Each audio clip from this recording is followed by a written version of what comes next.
Breaking overnight, one of two teenagers shot outside the Jacksonville Landing yesterday afternoon has died. You know, he would have turned 17 in just 9 days. Now, there's a 13-year-old who was also shot. That 13-year-old is expected to be okay.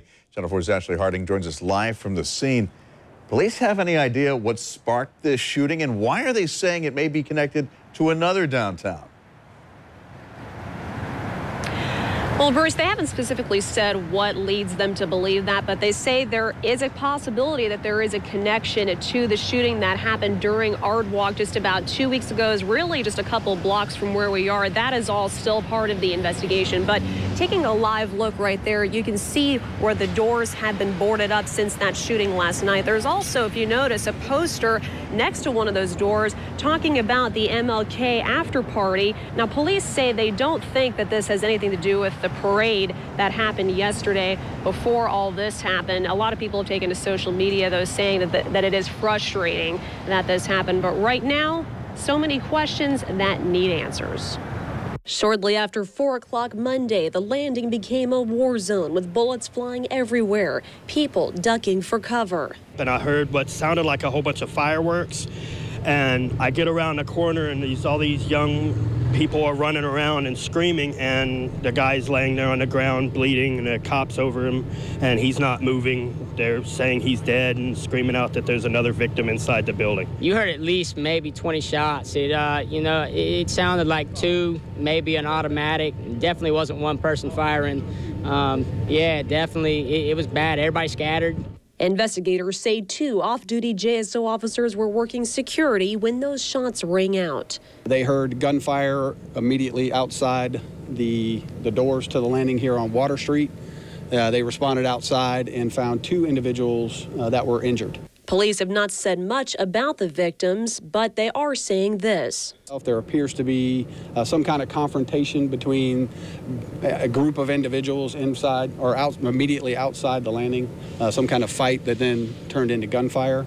The incident, based on some of the individuals that we know were involved, is possibly related to the Art Walk shooting. The shooting at the Art Walk happened 2 weeks ago, just a couple of blocks from the landing. 2 people were injured during that shooting. So far, no suspects have been identified in that case.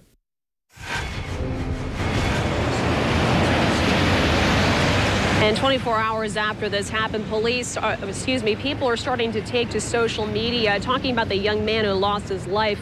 16-year-old Kamoy Peterson. We've noticed people posting referring to him as KP. That must have been a nickname of his.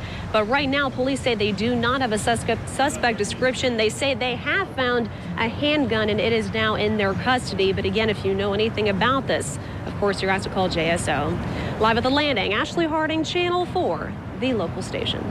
And Ashley, we know with the shooting that happened earlier this month that some downtown businesses do have surveillance cameras. Any idea if they might have recorded what happened yesterday?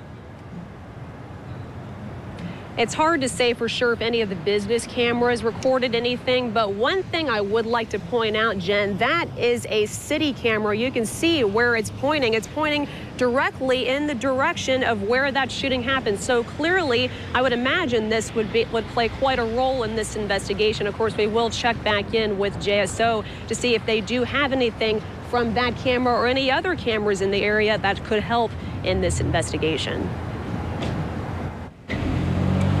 Now, this is the 3rd violent incident involving the Jacksonville Landing in fewer than 3 weeks. As Ashley mentioned, police are still searching for the person who shot 2 teenagers near Art Walk 2 weeks ago. That's the scene that you see over here. One of the teenagers ran to the landing for help. Police say neither of them are cooperating with police. All right, let's go to New Year's Eve and the fight. A fight outside the landing led to several arrests.